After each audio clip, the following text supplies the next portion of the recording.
As we take decisive action to stop the threat posed by the terrorist regime in Iran with Operation Epic Fury.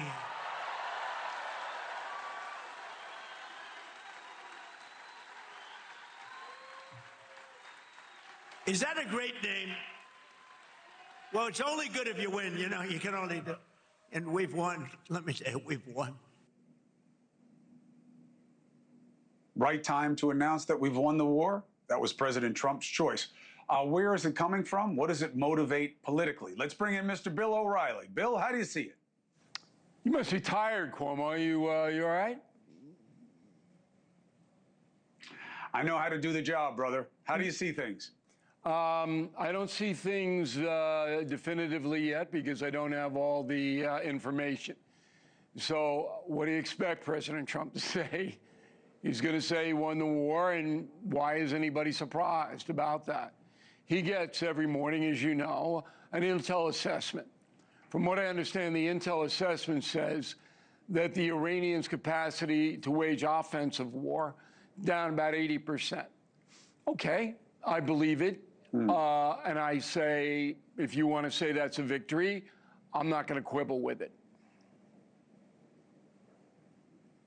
So you don't think that the American president saying that we've won the war with things as they stand right now is anything than an amusing style flourish?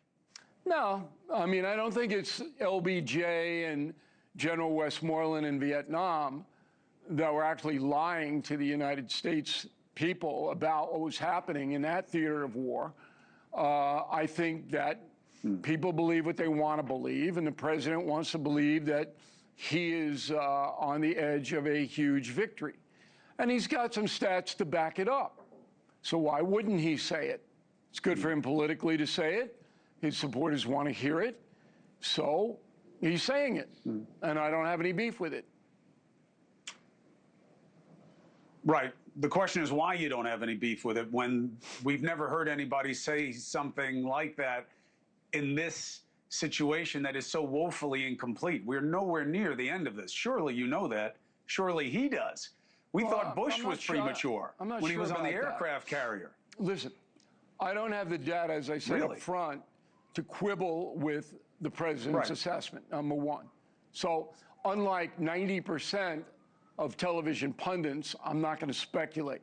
Number two, there's a CIA report today, and I know this to be true, that says the whatever's left of the Iranian government wants to chat.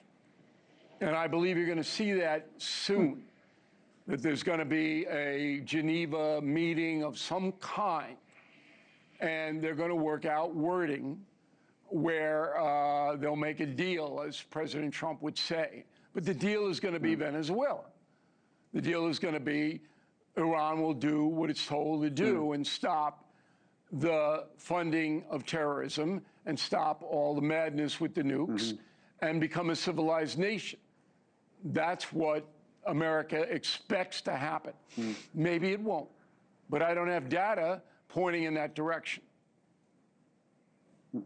Oh, sure you do. You have nothing but history pointing in that because these people are liars in Iran.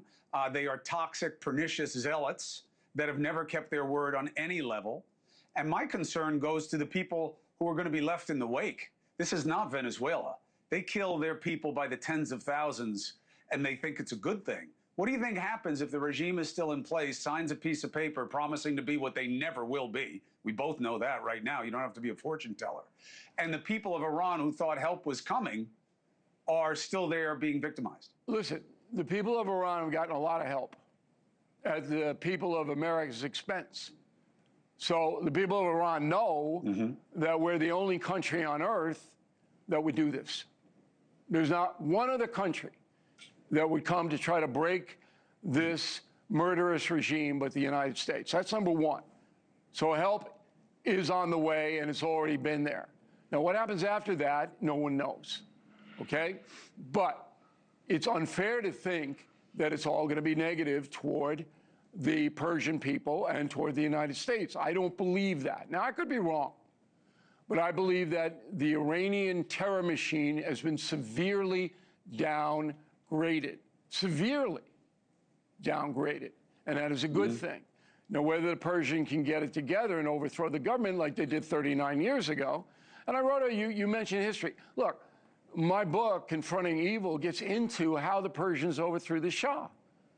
And they could do the same thing now. But 30,000 dead, that's a lot of bodies, okay? And they're scared. And in 1945, even as Berlin went up in flames, German people didn't break out against Hitler because they were scared the SS would mow them down, which they would, and they did. So I understand the big picture here. I think it's trending toward Iran not having the capacity to cause trouble, at least in the short term. But you're absolutely right. If they get an opportunity to break the treaty, they will break it. And there's really not much we can do about that other than to hit them again and again and again. And I hope that doesn't happen. What do you think this means right now back home? Every poll I see shows two completely irreconcilable things. One is the American people are overwhelmingly against this. They're also against the regime existing, but against this because we have PTS from being in the Middle East. But every base poll I see shows tremendous support from for the president from the same voters I thought would be the most offended by this. Well, the Rasmussen poll just out today, contradictory analysis, but each poll is different, and we have to take that into consideration. It's a 50-50 split, and I think that's where the country is. The country wants the United States to break Iran. Some Americans don't want to pay the price for that. I think that's an accurate assessment. They don't want to pay more for gas. They don't want to see any casualties. They don't want to pay attention to it. Okay. But I think most Americans understand that the campaign is noble, that Trump is doing the right thing, but the right thing isn't always the easiest thing. Most of the time it isn't. But from my experience, across the board, most loyal Americans want the United States to break Iran. You only see the fanatical progressive left rooting for Iran. No one else.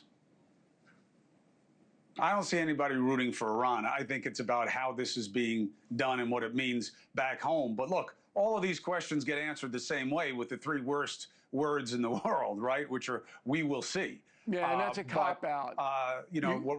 The we will see I know, stuff. but I mean, look, you're saying, look, but you're saying I don't have the data. I don't know. I could be wrong. I mean, it's all the same universe of incredulity. I mean, at home, this is not helping the domestic situation right now. And I think promises that gas prices will be even better after this is a silly thing to say. Well, I do think he's going on the affordability tour for a real reason. Wait, what did you think was going to happen? What did you think was going to happen? This is a military fight. Okay? There are going to be bad things that occur. And the press is, oh, no, oh. I know. I mean, come on. Is this Little Bo Peep land? All right? The trend. No, it's not this Little Bo Peep. It's not the Little Bo Peep. It's Boy Who Cried Wolf. It's not Little Bo Peep. Wait a minute. Who's the boy? This is why who's Donald the boy Trump crying wolf? promised. Who's the boy crying wolf, Cuomo? What is he Donald crying? Trump, He's crying the boy wolf? who said, oh yeah, no more wars. If I'm president, I'll never go to war with Iran. It doesn't work going with military into the Middle East. It's been a waste of blood and treasure. These are all paraphrased quotes from the president. That's the fairy tale. You're taking it completely out of context, and events change. Really? Yes, really. All the times that he said it was about infantry insertion into the Middle East, which he opposes, and that's not going to happen. All right? You got to read the contextual remarks. And even if it were true, and it isn't, but even if it were, events change. The world changes. And when the UN says that Iran is very close to breaking out a nuclear weapon. The UN says it. You got to pay attention to that, Cuomo. Which also condemns these actions. The UN also condemns what America is doing in Iran right now. Not the politicians in the UN do, the nuclear people. The UN is the UN. Yeah, and they're no friends to Donald Trump. I understand that, but, you know, it's not about Trump. It's about the whole country. But, Bill, I appreciate the assessment. Thank you very much. I look forward to seeing you at home soon. Thank you for watching. Subscribe below and download our NewsNation app right now on your phone, and you will get fact-based, unbiased news for all Americans.